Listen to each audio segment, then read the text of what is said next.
Okay, so Judson Blake grew up a little in Texas and a lot in New Mexico on the edge of the desert. He has a BA in literature from UC Berkeley. He's very emotional. He cries at movies. For several years, he directed and acted on stage in New York from Shakespeare and Pinter to stand-up comedy and improv. His full-length play, Perversion, how did I miss that? A bitter political satire, ran for 5 weeks in the West Village. His crime novel, The Rope Juggler, published by Starcast Press, has received praise from critics and established writers.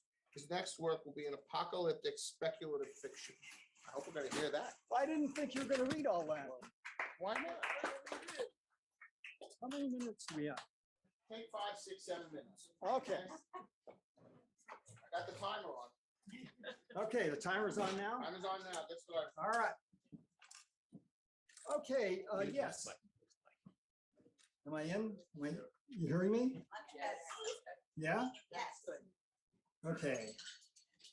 I'll speak right into it. My novel, Rope Juggler, it's published by Starkhouse. It's about a guy who has a loving girlfriend, whom you'll meet in a minute, but he's infatuated with a model that lives in his building. Oh, by the way, it's gotten good reviews. Let me read you one. A truly compulsive page turner of a read. From cover to cover, The Rope Juggler by Judson Blake will have a special appeal to readers with an interest in a deftly crafted murder mystery by a master of the genre. I didn't, that's what they say. So before I get more of a big head than I've already got, Milo is coming away from work, and he's just walking down the street. Up the street, Holly called me from her car. She'd seen me walking. Over time, we'd gotten used to chance encounters where each thought the other might be. It had become a little game we played where you always win. Hey, big fella, she said cheerily with that sensual grain in her voice. She was wearing a flowery dress that fit like summer dresses do. I crawled in next to her, feeling good, feeling the heat flow from her body. But there was something odd in the air when I reached over to kiss her. Not here, she said. I feel ashamed. She was a little irritated. Like an electric charge, it came out at me, and I backed away. We took a breath and looked at each other. She was trying to be serious. I could tell that. And I could ask her to explain maybe if she was in the mood, but I didn't know if I was ready for that. Why don't we drive around to my place, I said. Where'll we park? There'll be a place. She got the car going. I really liked Holly. We'd been seeing a lot of each other over the last few months. She really liked me too. We usually got along fine. She had no idea about my leaning for Miranda. Today, it was probably the heat that got her. On the ledge between us, there was a shopping bag full of things. I pawed through it, wondering what her tasty day might be. Just some stuff I got, she said, with that casual, not very casual, not really casual sound in her voice. There was a big stalk of broccoli, romaine lettuce, sack of kiwi fruits, couscous, cheese that I liked, a bottle of wine, 2 onions and a can of peas. There was even a bottle of soap. The triangular torso of Mr. Clean, friendly neighborhood eunuch, always ready to serve, came smiling up at me. You remember we planned to fix dinner tonight, she said testily. For some reason, I felt lonely when she said that. It was one of those times when you feel lonelier when with someone than when you're on your own. It's strange like that. Oh, well, I don't know, Holly. I don't think we really said it all that definitely. Her lips stiffened. She was silent for a moment while the car tooled along. A clutch of teenagers with painted jeans split up as we passed. I watched as Tarragon Street came into view.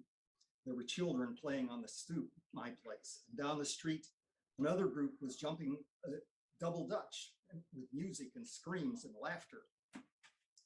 A couple of housewives were on the sidewalk with chairs they brought out. How I liked that. This is what home was about, wasn't it? People you knew doing things that you could understand. None of the craziness of the city was famous for, domestic fights and nonsense like that. That wasn't Tarragon Street. To one side, I saw a pair of sunshades and purple red lips watching as we approached. Suddenly, my ankle developed a terrible itch, and I bent down to get a good scratch, my head sunk low. But my feet were slipping on something even as I did that. I looked around. The floor of the car was awash with unopened junk and magazines.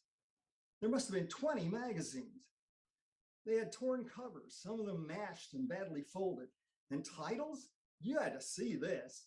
Modern Bride, House and Garden, Bride to Be, New York Weddings, American Bride, and more. What had got into Holly? Couldn't she clean up her car? After a moment, I brought up my head. We sailed by, and the sunshades were still there, unseeing but not unseen. Stern and weightless, they belonged to a distant Apollonian goddess with lips like you never see on real people. It was Miranda. How much time do I have? Take another page. Laura.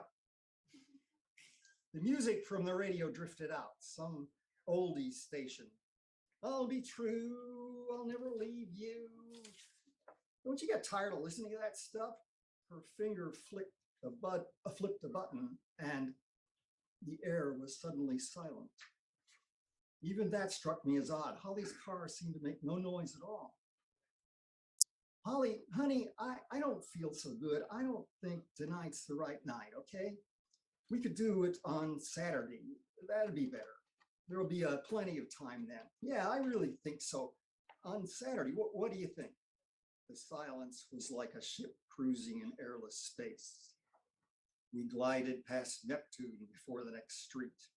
Kids shouted as we passed. Their voices came thin and far away. It was silence that prevailed. I'm seeing my sister Saturday, Holly said, like it was hard to get out the words. When are you going to grow up and start thinking about other people? How can I think about other people? I don't know half the stuff that's in my own head. What about that? You should learn to take responsibility for things you say. At least you could do that. I know you think I should, Holly, but hey, give it some thought. I'm 31. I have some things that I have to flesh out yet, you know? You don't mean half the things you say.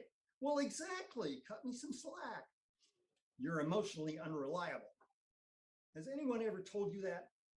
You're the great American flake. Flake, you hear? And Saturday night is out. Well, the next day then, yeah, Holly, then I'll be in a good mood. I just got off to work. I need to be alone for right now. You're sometimes that way too, aren't you? Sure. It's just, you know, one of those things I got to work out by myself. And just imagine, did you know there are people in New York working for less than $1 an hour? Don't make fun of the poor. And once a month, a space rock the size of a truck hits the atmosphere of Earth and nobody hears it. Doesn't that worry you? Stop talking nonsense, she said, and then she hissed. This is not a rehearsal. Exactly my point. It's a reenactment, a restaging of all the things I've ever dreaded. Think of that for a change. Reenactment. I wonder how you keep your job. Not only that, when I do the tarot, Holly, it's obvious. It's like a letter in the mail that the widow means me no harm. I do a good job for her. You got to trust something, Holly. Not everything has to go bad all at once. You're skating on thin ice with a widow. I'll tell you that. One day she's going to drop you like a hot potato, and I'll laugh. I'll just laugh. I better fun.